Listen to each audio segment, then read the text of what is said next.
André Luiz, Vicente e o chefe lá do Grupo Mensageiro vieram numa excursão de aprendizado, pararam no Umbrão Médio, no castelo lá, aprenderam muita coisa com o Alfredo, chegaram na Crosta, agora eles estão então num posto avançado de Nosso Lar, que é a residência da médium, que ela era casada com um cara e tinha um centro espírita no anexo à casa dela, uma casa simples, humilde, num bairro do Rio de Janeiro, e eles fundaram um centro espírita ali. O marido está desencarnado, e desencarnado ele trabalha junto com a mulher que é médium, e nós vimos então tudo, uma parte do trabalho. Nós vimos um trabalho de Evangelho no Lar, eles foram dormir, o pessoal da família, depois do Evangelho no Lar, os espíritos continuaram trabalhando durante a noite, o André Luiz, o Aniceto e o Vicente foram para o campo. No campo nós vimos espíritos trabalhando também e fazendo uma reunião de evangelho no campo. E então o André Luiz chegou para um trabalho que vai se realizar no centro espírita da médium aí, da Dona Isabel. Ele chegou e os espíritos já estão aí, os espíritos já estão trabalhando. E a médium, a Dona Isabel, chegou agora. Agora que ela e as filhas estão tirando o pó, mas a coisa já tá funcionando já. Já tem um monte de trabalhador espiritual trabalhando, né? E o Vicente, então, no final do último capítulo que nós lemos, ele ficou admirado, né? Impressionado de observar. Ele fala assim, o número de entidades perturbadas espanta. Vemos diversos graus de desequilíbrio, desde Nosso Lar até a Crosta. Então, cada nível desse tem gente num determinado nível de desequilíbrio. Os mais desequilibrados, como nós estávamos conversando antes de começar o estudo, é os que estão aqui na nossa região da Crosta, tá? Então, o Aniceto encerra o capítulo falando assim, que a grande maioria dos padecimentos é falta de educação religiosa.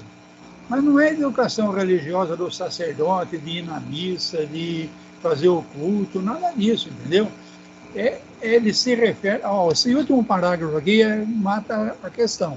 Refiro-me à educação religiosa íntima e profunda, que o homem nega sistematicamente a si mesmo. Então, eu lembrei disso por causa dessa nossa conversa que nós tivemos de começar, tá? Então, o pessoal que não fez esse reflexão, esse pensamento íntimo, não tem esse senso religioso, eles estão apavorados com isso tudo que está acontecendo. Eles não veem perspectiva. Então, para eles, parece que é o final mesmo, eles estão apavorados, tá?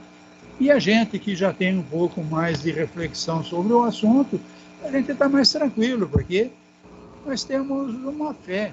A fé nossa diz que a vida não é só a vida do corpo, a vida continua, a vida principal é a vida do espírito.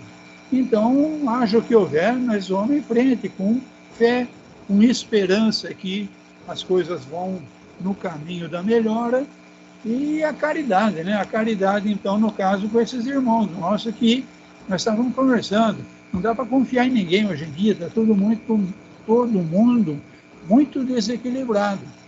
E a gente, então, não vai poder também pôr o dedo na cara, você tem que se equilibrar. Nós vamos ter que pôr em prática a nossa caridade e mostrar para eles que dá para viver tranquilo, sem se apavorar, tá? Agora, nós não vamos conseguir mudar a ideia de ninguém, não. Se alguém quiser tomar a gente como exemplo, nós estamos à disposição. Eu, pelo menos, sou com uma livraria aberta, estou postando coisa no YouTube, ninguém gosta de ver, ninguém gosta de acompanhar, mas eu continuo aqui, tá? Se vierem, eu estou aqui, não é para ganhar dinheiro, não. A minha missão é caridade para com esse pessoal que eu sei que está apavorado, tá? Bom, feito a introdução, então vamos para o capítulo 45. Ele vai falar de uma mente enferma. Então parece que vai começar um trabalho. E esse Bentes aí, eu não sei bem, pelo que eu li, se ele é o que vai fazer a palestra ou se ele é o que conversa com os espíritos ele fala em doutrinador, tá? Então, eu tanto entendi que quem faz a palestra está doutrinando, como quem conversa com os espíritos, quando o médium está mediunizado lá e recebendo o espírito, também é doutrinador. Então, um tal de doutor Fidelis aí, metido pra caramba, nós vamos ver agora, então pegou o Bentes pelo pé, tá? Antes de começar o trabalho, isso tudo, tá? Os espíritos estão trabalhando, mas o encarnado, então, não começou ainda não. Vamos lá no capítulo 44, mente enferma. Observando e trabalhando sempre, Aniceto considerou: aqui não comparecem apenas os desencarnados enfermos. Reparem os encarnados igualmente. Entre o nosso círculo e a Assembleia dos Irmãos Corporificados, a percentagem de trabalhadores em relação ao número de doentes e necessitados é quase a mesma. Designando um cavalheiro aprumado e bem posto, que se mantinha em palestra com o senhor Bentes, doutrinador naquele grupo, acrescentou: Dá uma paradinha aí só para... Não sei se vocês repararam aqui. Repare os encarnados que já tinham chegado, tá? Então, como não está na hora da reunião, provavelmente é os trabalhadores da casa. Então, vamos dizer assim, que chegou um número já de trabalhadores. E eles estão observando que cada trabalhador desse vem com um número dobrado de doentes necessitados, tá? Então, o trabalhador traz com ele desequilibrados espirituais, tá? Foi o que eu entendi aí. Então, vamos lá, vai falar do Dr. Fidelis, então, vamos lá. Vejam este amigo rodeado de sombra, em conversação com o colaborador de nossa irmã Isabel. Ouçamos-lhe a palavra e depois ajuizem. Com efeito, o cavalheiro indicado rodeava-se de pequenas nuvens, mormente ao longo do cérebro. Fixando nele a atenção, eu o ouvia distintamente. Há muito, asseverava com ênfase, frequento as reuniões espiritistas à procura de alguma coisa que me satisfaça. No entanto, e sorriu irônico, ou a minha infelicidade é maior que a dos outros, ou estamos diante de mistificação mundial. Então, olha quem é esse Dr. Fidelis, tá? Como ele é tratado como doutor, ele deve ser uma pessoa bem posicionada na sociedade. E nós vamos ver no decorrer do diálogo aí que ele parece que é uma pessoa instruída. Ele realmente pesquisou, estudou, mas ele tem uma nuvem, e essa nuvem foi percebida pelo pessoal do plano espiritual. Então, os pensamentos dele não é um pensamento de amor, de caridade, de compreensão. Ele está aí já metendo o pau, tá? Ele pegou o Bentes pelo pé aí, que é o doutrinador do grupo, e está falando assim: eu já frequentei muitas reuniões, mas eu só vejo mistificação. Vamos lá. Atento à respeitosa atitude do orientador encarnado, prosseguia orgulhoso. Tenho estudado muitíssimo, não me furtando ao crivo da razão rigorosa. Já devorei extensa literatura relativa à sobrevivência humana e, todavia, nunca obtive uma prova.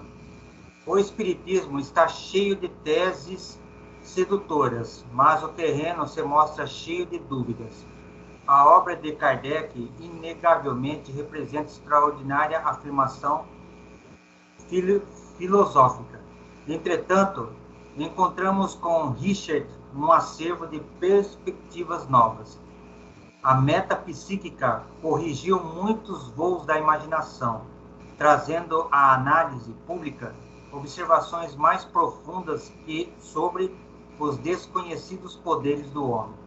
No exame dessas verdades científicas, o mediunismo foi reduzido em suas proporções. Precisamos do movimento de racionalização, ajustando os fenômenos a critério adequado. Todavia, meu caro Bentes, vivemos em paisagem de mistificações sutis, distante das demonstrações exatas. Então vamos lá, realmente o Dr. Fidelis parece que é um homem estudado. E ele andou estudando a psicologia, né? Porque esse negócio que ele está falando aqui de metapsíquica, isso daí é o pessoal das academias de psiquismo, né? Então, é a ciência mundana. Então, você veja o que deu aí. Ele até concorda que as obras de Kardec, filosoficamente, são boas, mas ele não acredita no serviço mediúnico, aquele serviço de caridade, das mensagens, das receitas. Ele quer prova definitiva, porque ele estudou a metapsíquica. Então, isso daí aconteceu com muita gente boa também, tá? Nós tivemos, por exemplo, um médium formidável, o Luiz Gasparetto, que começou a estudar a meta, não sei das quantas aí, e desistiu do espiritismo, tá? Então, nós temos que ir com calma, tá? A ciência nega essa parte espiritual, essa parte da mediunidade. Eles tentam dizer que é alucinação, que é outras coisas. Mas a gente tem que ir devagar, tá? Tem muita coisa que essa ciência das academias não consegue explicar, tá? Então, nós temos que realmente tomar cuidado para não cair na mistificação. Mas a gente também não pode querer fazer como esse doutor Fidelis. Eu só acredito se tiver uma prova irrefutável. Os espíritos não têm nada com nós, se a gente quer acreditar ou não. Pô. Eles estão aí trabalhando direto, socorrendo muita gente. Se a gente for atrás pesquisar, bom para nós. Se a gente for atrás de prova, a prova não vai vir não, tá? Eles têm mais o que fazer. Vamos lá. A essa altura, o interlocutor, muito calmo e seguro na fé, interveio considerando: concordo, Dr. Fidelis, em que o Espiritismo não deva fugir a toda espécie de considerações sérias. Contudo, creio que a doutrina é um conjunto de verdades sublimes que se dirigem de preferência ao coração humano. É impossível auscultar a grandeza divina com a nossa imperfeita faculdade de observação ou recolher-lhe as águas puras com o vaso sujo de nossos raciocínios viciados nos erros de muitos milênios. Ao demais, temos aprendido que a revelação de ordem divina não é trabalho mecânico em leis de menor esforço. Lembremos que a missão do Evangelho com o Mestre foi precedida por um esforço humano de muitos séculos. Antes de morrerem, os cristãos, nos círculos do martírio, quantos precursores de Jesus foram sacrificados? Primeiramente, devemos construir o receptáculo. Em seguida, alcançaremos a bênção. A Bíblia, sagrado livro dos cristãos, é o encontro da experiência humana, cheia de suor e lágrimas, consubstanciada no Velho Testamento, com a resposta celestial sublime e pura, no Evangelho de Nosso Senhor. Então, veja como Bentes aí saiu bem, o mentor do grupo aí, tá? O doutrinador do grupo, tá? Então, ele falou que realmente a gente deve levar em consideração os avanços da ciência, mas a gente tem que levar em conta que o cientista nada mais é do que alguém que vem encarnando, reencarnando, encarnando e reencarnando desde há muitos séculos, e essa pessoa continua sendo um vaso sujo ainda. Ela ainda tem os raciocínios viciados pelos erros de muitos milênios, tá? Então, primeiro de tudo, precisa a pessoa se tornar uma pessoa caridosa, uma pessoa boa, uma pessoa preocupada com o próximo. Então, ele fala, a doutrina não é para o raciocínio, a doutrina não vai vir com uma chave que vai abrir todas as portas, a doutrina vem para o coração. Se você tiver um coração puro, você vai conseguir entender a doutrina. Agora, se você estava esperando uma prova irrefutável, como a gente estava falando antes, sinto muito, tá?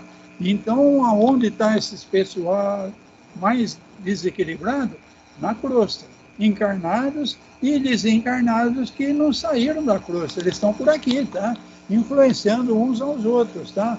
Então, primeiro de tudo, precisa limpar o vaso que vai receber o líquido limpo. Então, primeiro de tudo, o médium precisa se espiritualizar. Então, nós sabemos que tem muito médium aí adivinhando quando você vai casar, com quem que você vai casar, se o seu negócio vai dar certo, se você vai conseguir tal vantagem ou não, e dão até número de loteria e do jogo do bicho. Então, sinto muito, tá? Esse médium aí, ele é um vaso sujo. Dele não pode sair líquido limpo, tá? Agora, tem médium que a gente vê que ele tem amor ao próximo, ele tem um sentimento no coração. Então, esse daí, ele consegue trabalho formidável no Evangelho, né? Haja visto Chico Xavier, né? Vamos lá. O cavalheiro que respondia pelo nome de Dr. Fidelis sorria de modo vago, entre a ironia e a vaidade ofendida. Bentes, contudo, não perdeu a oportunidade e continuou. Se todo o serviço sério da existência humana é alguma coisa de sagrado aos nossos olhos, que dizer da expressão divina no trabalho planetário?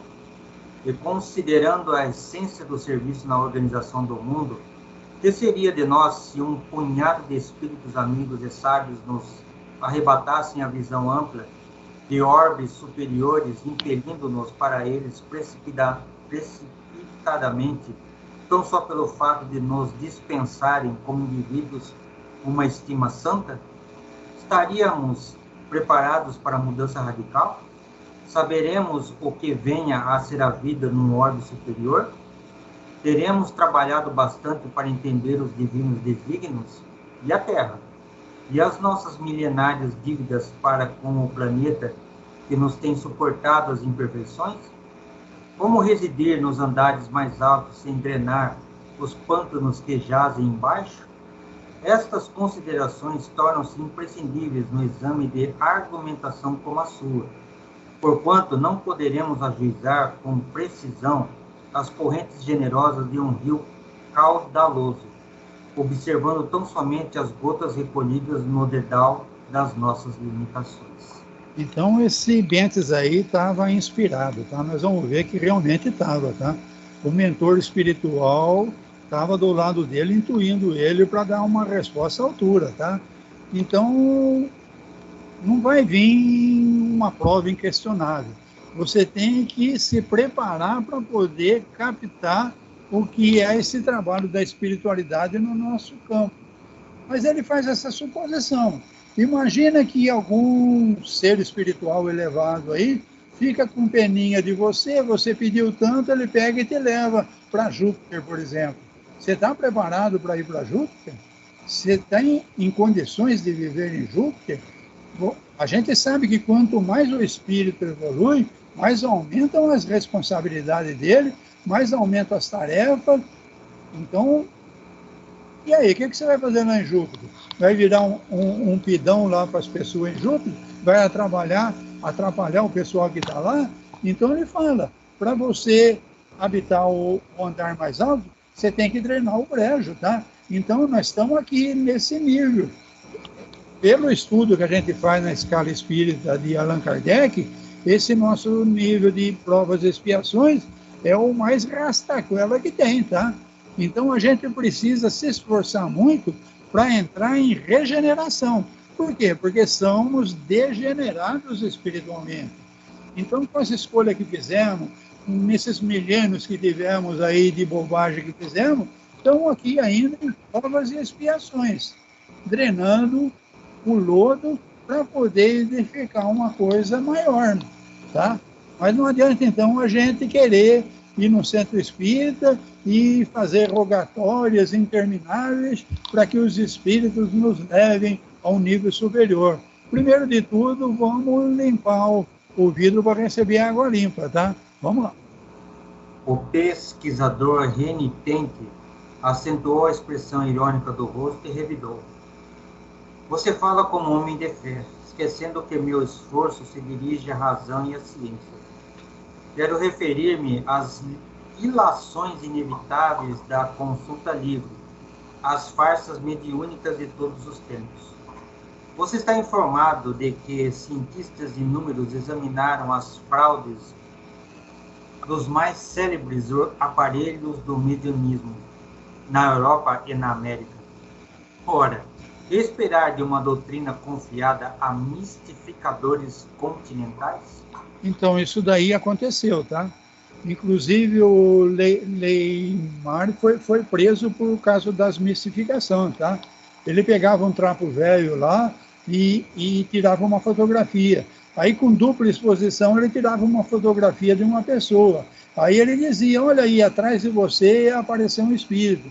Então, esses fraudes todos aí aconteceram, foram realmente desvendados e deu até prisão, tá? Então, realmente aconteceu. Então, o homem de ciência, eles se apegam a esses casos que são exceção. Muito trabalho de valor foi feito mediunicamente, mas eles se pegam no destrabalho que foi feito por esses mistificadores, tá? Vamos ver como é que o Bentes sai dessa. Bentes respondeu muito sereno e ponderado. Está enganado, meu amigo. Estaríamos laborando em erro grave se colocássemos toda a responsabilidade doutrinária nas organizações mediúnicas.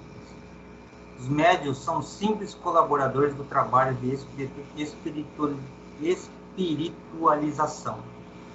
Cada um responderá pelo que fez das possibilidades recebidas, como também nós seremos compelidos a contas necessárias algum dia.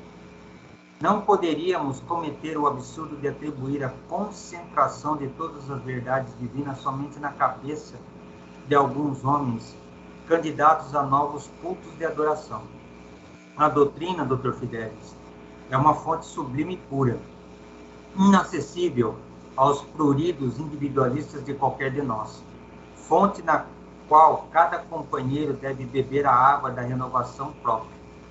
Quanto às fraudes mediúnicas a que se refere, é forçoso reconhecer que a pretensa infabilidade científica tem procurado converter os mais nobres colaboradores dos desencarnados em grandes nervosos ou em simples cobaias de laboratório.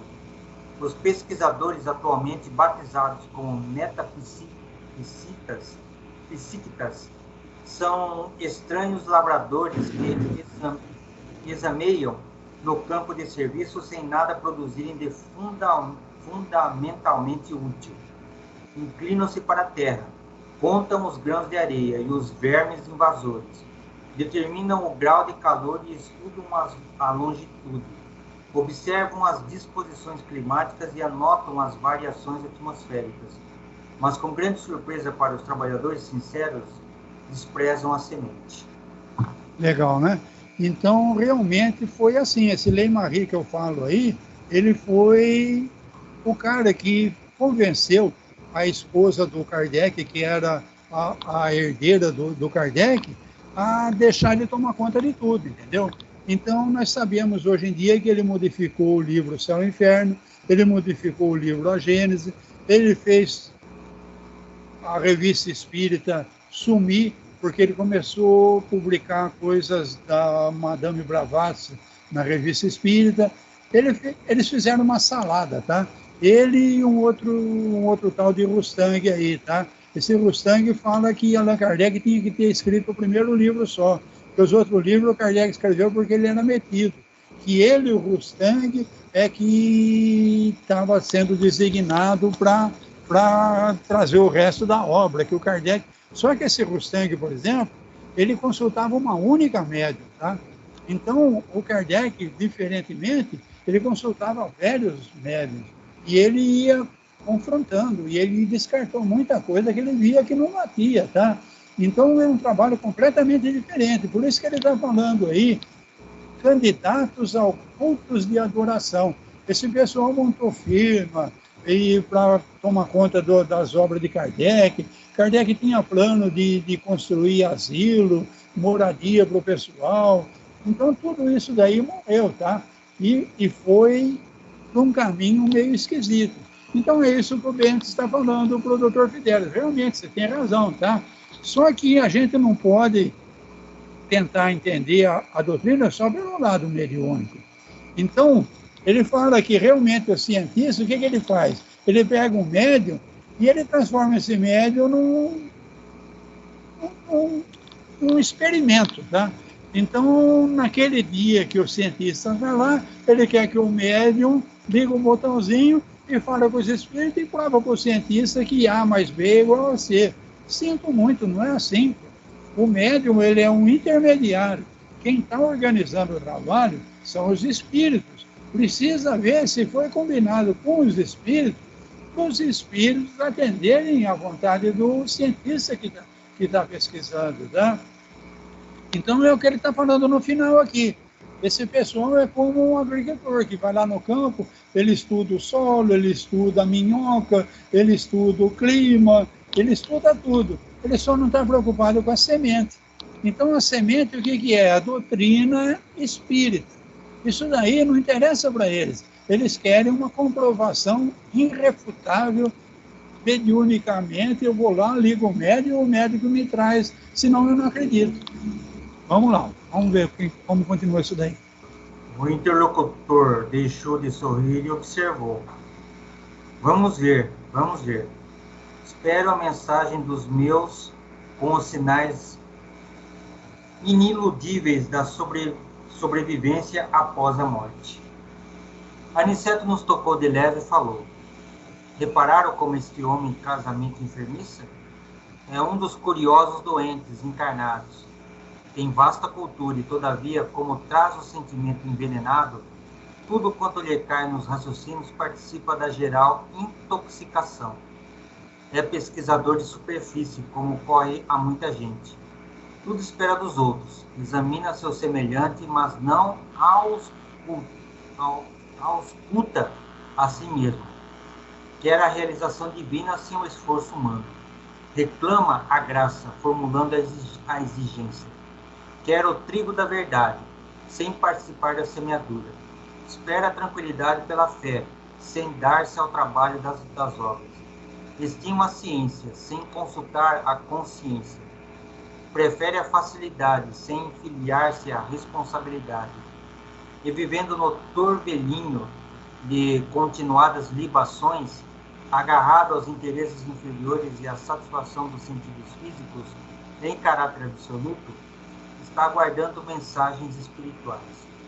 Então, isso daí é muito comum, tá? O pessoal quer ir no centro, mas ele quer uma prova irrefutável. No livro O que é o Espiritismo, Kardec é um livro de perguntas e respostas. Ele conversa com um crítico, um que não acredita em nada, com um padre. O crítico chegou nele, o crítico era famoso lá na França, na época de Kardec.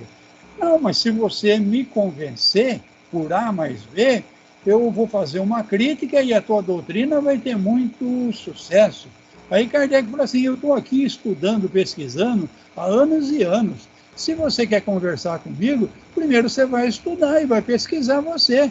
Como é que eu vou passar para você uma doutrina ou vou trazer uma prova irrefutável para você? A mesma coisa está acontecendo aqui. Esse cara foi no centro para ver se alguém dá essa prova irrefutável, porque ele não quer ter o trabalho de fazer a pesquisa, de acompanhar os médiuns, de estudar a doutrina dos espíritos. Ele quer uma prova irrefutável. E tem muita gente atrás dessa prova, tá? A pessoa vai no centro atrás de uma prova. Eu quero que alguém me diga, eu quero que alguém fale para mim, eu quero que meu pai, minha mãe, minha avó venha e me traga uma mensagem, mas estudar o que é a doutrina, ninguém está interessado, não. Vamos continuar. Estávamos admirados ante as conclusões interessantes do instrutor amigo. Vicente, que se mantinha sob forte impressão, perguntou: afinal de contas, que deseja este homem? Aniceto sorriu e respondeu: também ele teria imensas dificuldades para responder. Para nós outros, Vicente, o Dr. Fidelis é um desses enfermos que ainda não se dispuseram a procurar o alívio, pelo demasiado apego à sensação. Bom, então, fim de conversa, né? Então, o próprio Aniceto está falando. Se você perguntar para esse tal doutor aí o que ele quer, nem ele vai saber, tá? Ele sabe que ele não está bem, mas ele também não está preocupado nas causas do ele não estar bem. Ele quer que alguém resolva alguma coisa para ele, tá? Então, se ele está num centro espírita, alguma coisa em desequilíbrio ele tem. Você viu que os espíritos viram até uma nuvem preta, então ele está com uns pensamentos muito atrapalhados, muito confusos. Ele está precisando de ajuda, mas se você perguntar para ele, ele nem sabe de que tipo de ajuda ele precisa. Porque tudo que você fornecer para ele, ele vai misturar com essa água suja que ele tem dentro do vidrinho dele e não vai ter resultado. Você não vai ter água limpa dentro do recipiente cheio de água suja, tá? Então, primeiro de tudo, precisava esse doutor Fidelis saber o que ele quer, afinal. E aí, então, começar a estudar, começar a raciocinar, refletir. E isso daí, sinto muito, vai anos, tá? Isso daí não tem quem passa pra gente, não, tá? Se você não for atrás, sinto muito, você não vai saber. Mas tem outras encarnações, sempre vai dar tempo, tá? E aí, gente, terminamos 45. O que vocês acharam?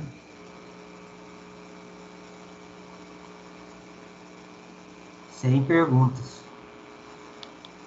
Então vamos para o 46 que está para começar a reunião, tá? Isso daí tudo está acontecendo antes de começar a reunião. O Bentes aí é o doutrinador que ele fala e o doutor Fidelis é um figurão lá do Rio de Janeiro que chegou para o Bentes aí querendo falar poucas e boas para o Bentes, tá? Mas o Bentes estava preparado. Vamos ver por quê. Aprendendo sempre. Segundo informações de Aniceto, faltava mais de 1 hora para o início da preleção evangélica sob a responsabilidade do Sr. Bentes, na esfera dos frequentadores encarnados, mas o movimento de serviço espiritual tornara-se intensíssimo. Reuniam-se ali, para os olhos humanos, 35 individualidades terrestres, e, no entanto, em nosso círculo, o número de necessitados excedia a 200, porquanto agora a Assembleia estava acrescida de muitas entidades que formavam o séquito perturbador da maioria dos aprendizes ali congregados.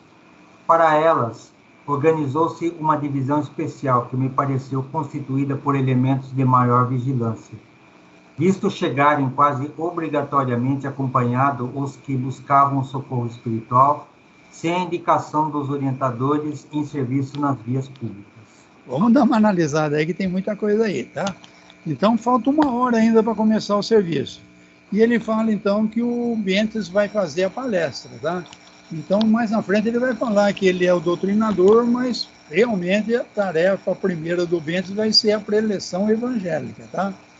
Então o serviço espiritual está intensíssimo, ele está falando, tá? Então 35 individualidade terrestre. Isso daí são os trabalhadores da casa. O pessoal que já está chegando, um está organizando as cadeiras, outro foi buscar água, estão se preparando então para o trabalho que está começando, tá? No círculo espiritual, eles estão em 200 espíritos e trabalhadores, tá? Então, por isso que está intensíssimo o trabalho no plano espiritual. O pessoal dos encarnados não começou ainda.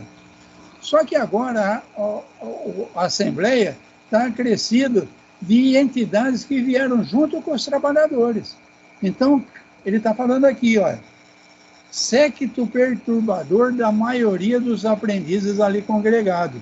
Então, numa casa espírita, tem aqueles médios chapa branca, que estão há muitos anos trabalhando e já tem uma bagagem, né? Mas sempre está entrando o trabalhador novo. E esse trabalhador novo, ele então vem bastante perturbado, tá? O que é um trabalhador de uma casa espírita?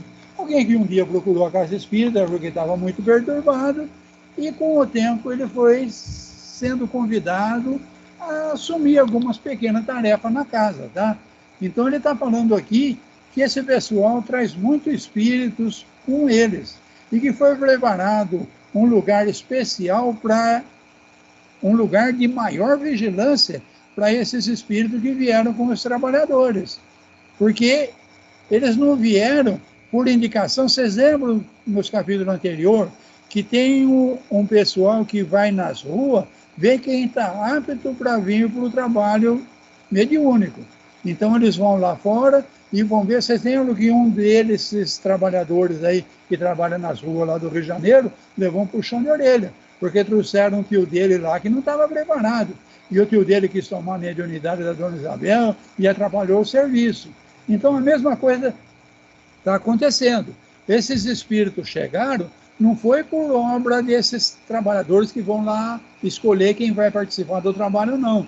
Eles vieram com os trabalhadores da casa. Então tem um cercadinho especial aí, eles estão sob vigilância restrita, tá? Porque vieram junto com o trabalhador. Vamos lá.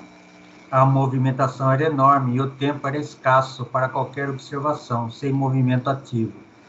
Todos os servidores da casa se mantinham a postos, desenvolvendo a melhor atenção. Reparei que no ângulo da grande mesa havia numerosas indicações de receituário e assistência. Os mais variados nomes ali se enfileiravam.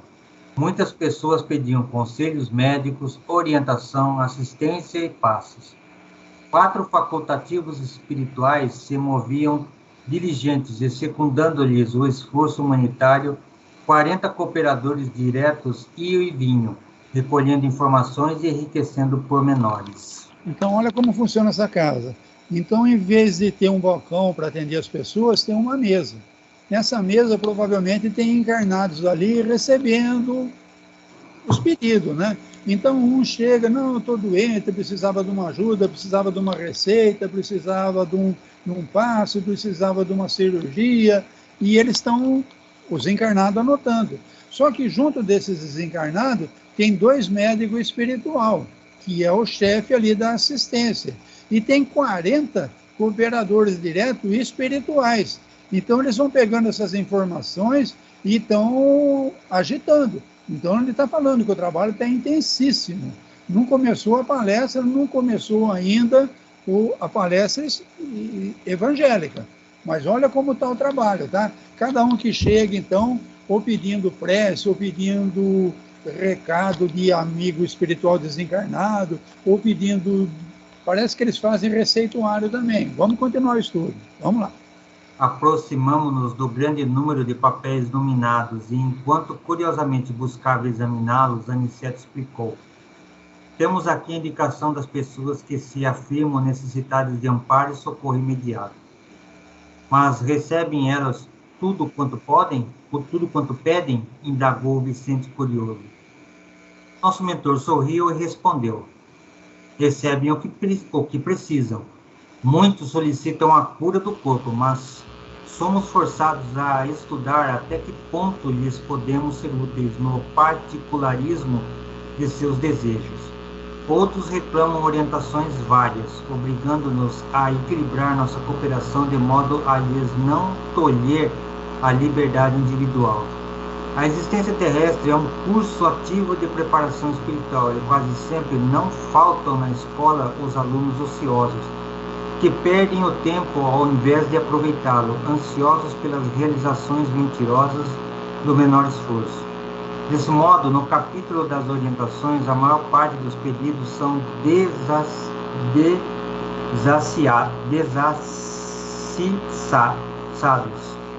desacessados. A solicitação de terapêutica para a manutenção da saúde física pelos que de fato se interessem pelo concurso espiritual é sempre justa. Todavia, no que concerne a conselhos para a vida normal, é imprescindível muita cautela de nossa parte diante das requisições daqueles que se negam voluntariamente aos testemunhos de conduta cristã. O Evangelho está cheio de sagrados roteiros espirituais e o discípulo, pelo menos diante da própria consciência, deve considerar-se obrigado a conhecê-los. Que legal, né?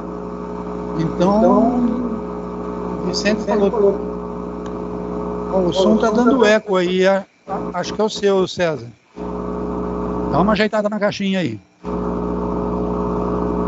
Piorou.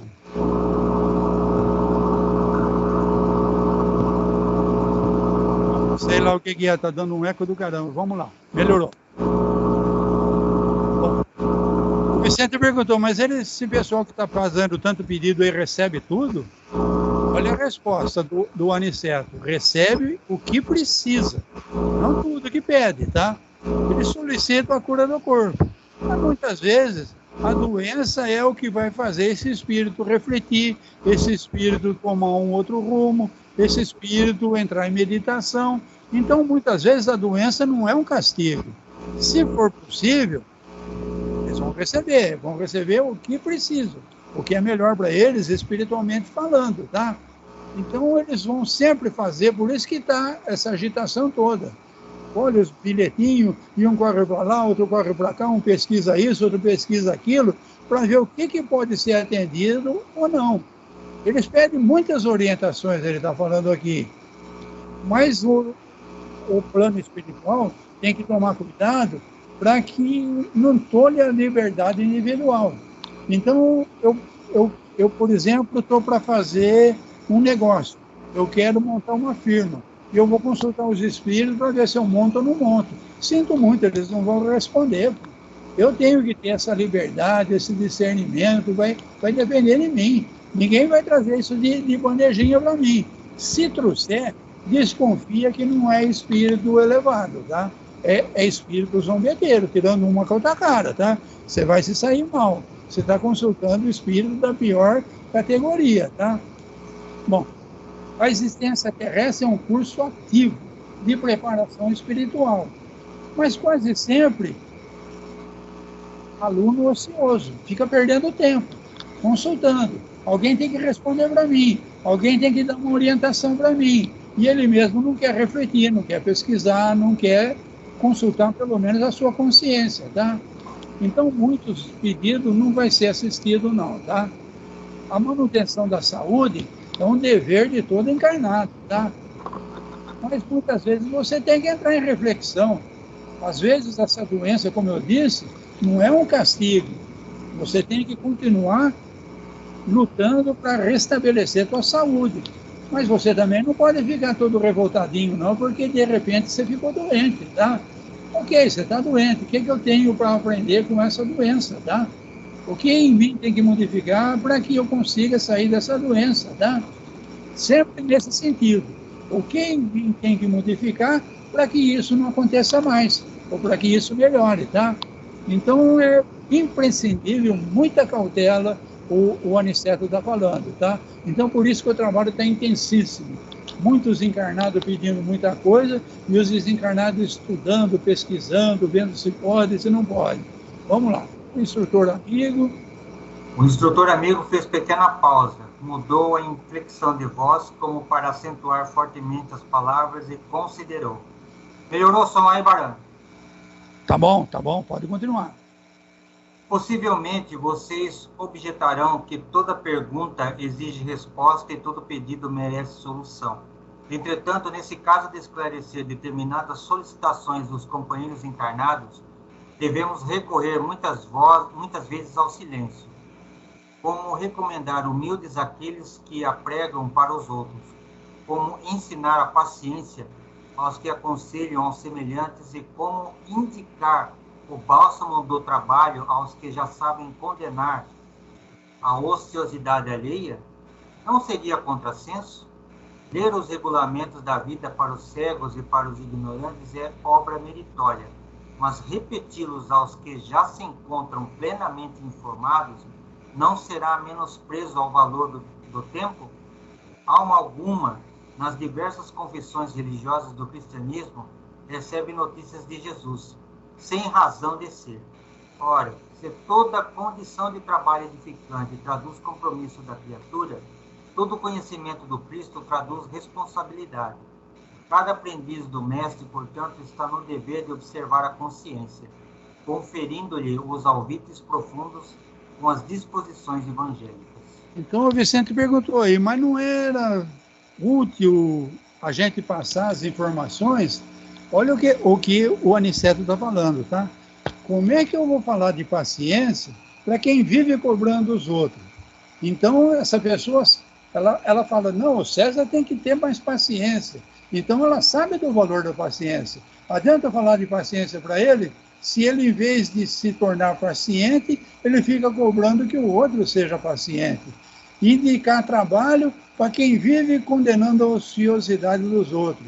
Então eu vou falar para uma pessoa, você tem que fazer um trabalho, mas ele nunca traz esse conhecimento para ele. Ele usa isso daí para condenar os outros, tá? Regulamento da vida para os cegos e ignorantes da obra meritória. Então não adianta eu ficar repetindo para quem já sabe.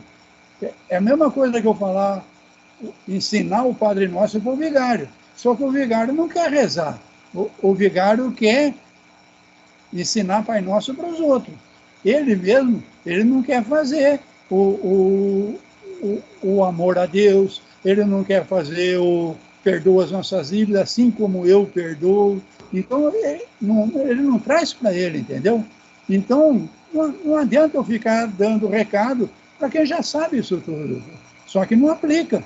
Então, cada aprendiz do mestre está no dever de observar a própria consciência.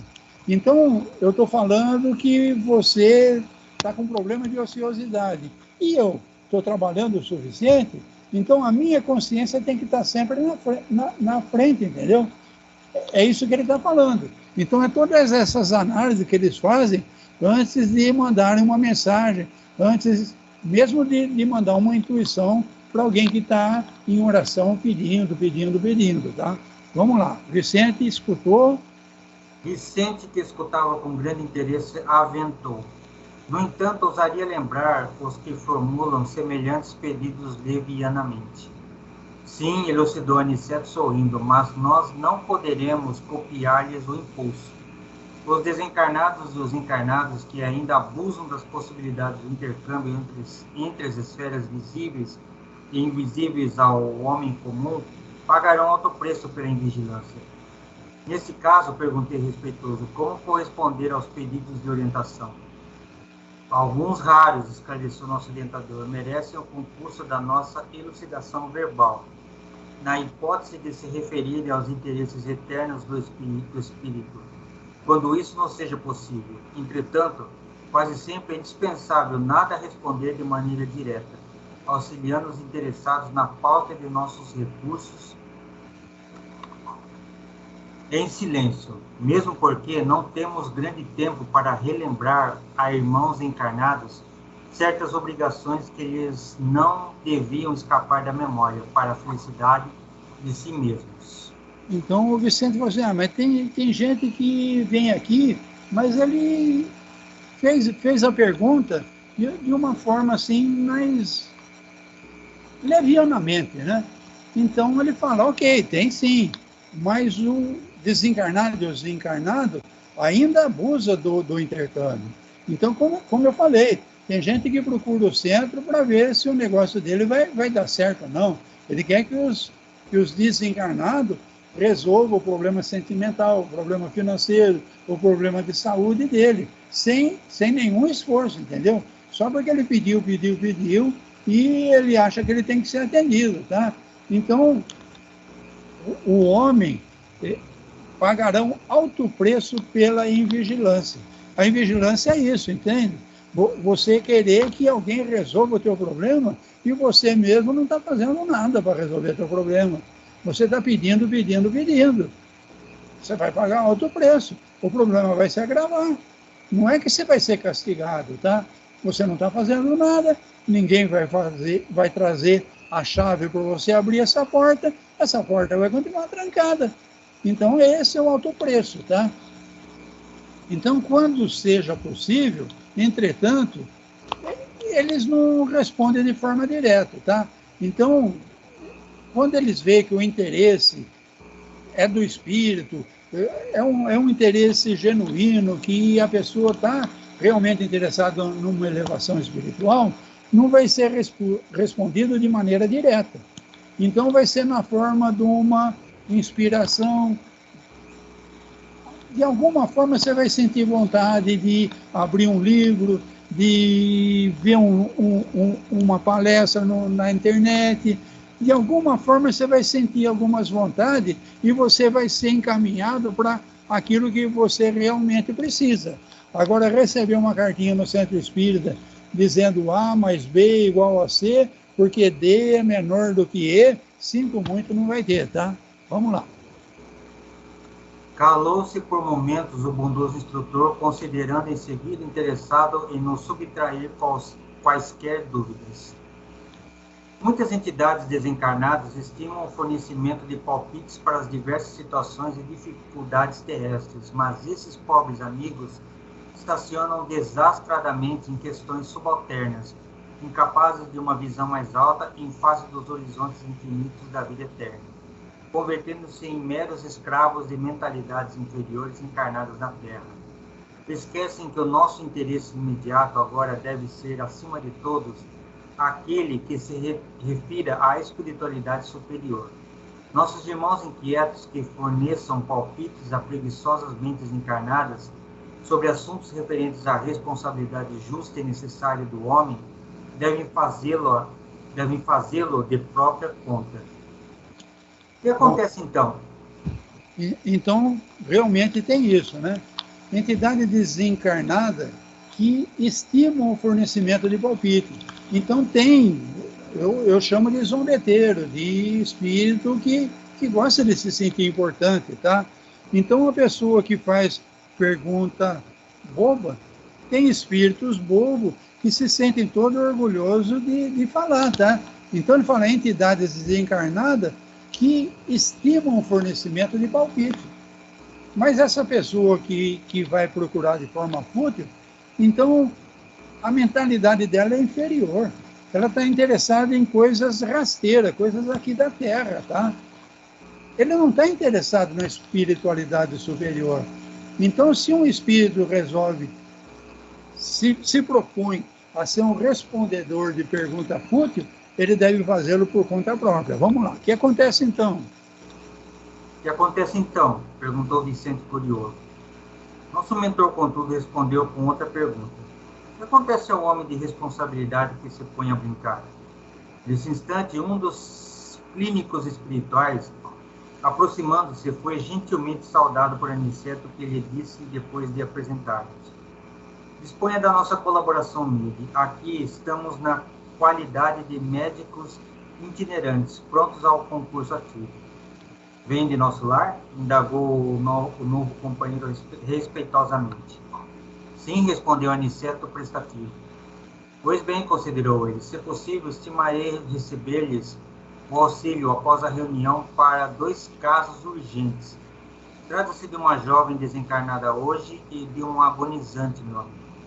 Sem dúvida, acentuou nosso orientador solícito. Aguardaremos suas indicações. Legal, né? Então, a reunião nem começou ainda. Um dos responsáveis espiritualmente desse trabalho que é feito normalmente na casa da dona Isabel, reconheceu o Aniceto e foi conversar com ele. Então, o Aniceto falou assim, não, nós somos uma equipe de médicos viajantes que estamos em excursão. Ele perguntou, vocês são do nosso lar? Somos. Bom, eu vou precisar da ajuda de vocês após a reunião. Então, nós estamos vendo aqui mais um exemplo de que o trabalho terminou para o encarnado, mas para o desencarnado, o trabalho prossegue, tá? Então, esse pessoal responsável pelo trabalho aí da dona Isabel, diz que ele está com 2 casos complicados aqui. Um é uma jovem desencarnou, já desencarnou hoje, e está precisando, nós vamos ver nos próximos capítulos o que ela está precisando. E um é um amigo dele que morre e não morre, tá? Então, o Aniceto falou, sem dúvida, o Aniceto falou, aguardaremos suas indicações. Quer dizer, o chefe do trabalho vai ser o espírito que é o responsável aí na dona Isabel. E ele pediu ajuda do Aniceto, do Vicente e do André Luiz, que são do nosso lar. Então, nos próximos capítulos, nós vamos ver esse trabalho também. Bom, terminamos. E está quase no final do horário.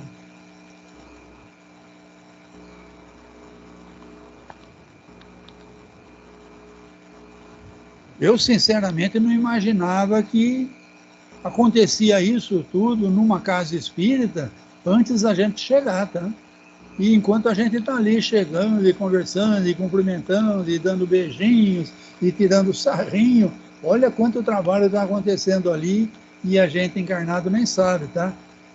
E outra coisa que me surpreendeu é que muitos de nós chegam na casa acompanhado de espírito complicado e tem até um cercadinho lá para manter esse pessoal em vigilância, tá? Mas Porque é mais ou menos isso, Bariana, que aconteceu uma quinta-feira que eu fui, entendeu? Tá. Nos trabalhos lá.